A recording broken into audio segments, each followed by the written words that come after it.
اور ان کے خلاف جنگ لڑی۔ وہ مختار ثقفی کے خوف سے بھاگ کر معصب بن زبیر کے ساتھ شامل ہو گیا اور بعد میں وقت کے ساتھ وفاداریاں بدلتا رہا۔ معتبر مکتبہ فکر میں حجار بن اجبر کو ان منافقین اور غداروں کی فہرست میں شمار کیا جاتا ہے جنہوں نے پہلے خود حضرت امام حسین علیہ السلام کو بلایا اور پھر یزیدی فوج کا حصہ بن کر حضرت امام حسین علیہ السلام کے قتل میں برابر کا شریک رہا۔ ابتدائی حالات اور قبول اسلام۔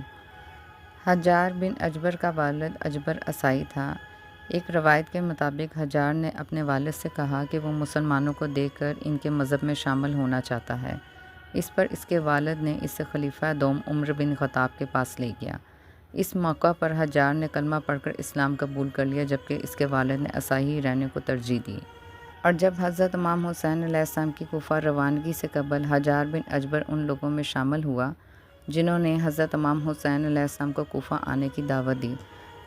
تاہم جب حالات بدلے اور حضرت امام حسین علیہ السلام کوفہ پہنچے تو وہ عبید اللہ ابن زیاد کے لشکر میں شامل ہو گیا۔ کربلا میں پیش آنے والے ثانیے میں وہ عمر بن سعد کی فوج کا ایک اہم حصہ تھا اور اس نے حضرت امام حسین علیہ السلام کے خلاف محاذ رائی میں کلیدی کردار ادا کیا۔ پس معتبر تاریخ اور تواریخ نگاروں کے نزدیک حجار بن اجبر کا شمار ان بدبخت افراد میں کیا جاتا ہے جنہوں نے دنیاوی مفادات کے تحت حضرت امام حسین علیہ السلام کے خلاف تلوار اٹھائی، اور پھر آخر کار مختار ثقفی کی تحریک کے بعد حجار بن اجبر معصب بن زبیر کے لشکر میں شامل ہو گیا اور اس نے مختار کے خلاف جنگ میں حصہ لیا۔ بعد ازاں معصب بن زبیر اور عبد الملک بن مروان کے مابین ہونے والی جنگوں میں وہ عبد الملک بن مروان کی فوج سے جا ملا۔ اس کی موت بعد کے سالوں میں ہوئی۔ پس حجار بن اجبر کی زندگی اور کردار منافقت اور اقتدار کی خاطر وفاداریاں بدلنے کی ایک واضح مثال ہے۔ شمر بن ذی الجوشن، خاندانی پس منظر۔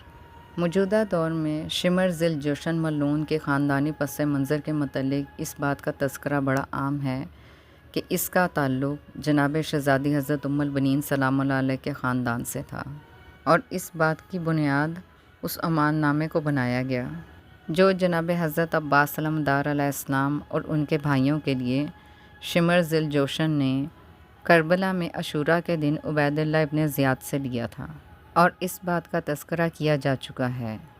پس یہ بات اس امان نامے کی وجہ سے اس قدر زبان زد عام ہو گئی کہ ملعون شمر ذی الجوشن کو قبیلے کے رشتے کے اعتبار سے جناب حضرت عباس سلامدار علیہ السلام کا ماموں کہا جانے لگا، جبکہ معتبر اور مستند تاریخی روایات اس بات کے بالکل برعکس ہے۔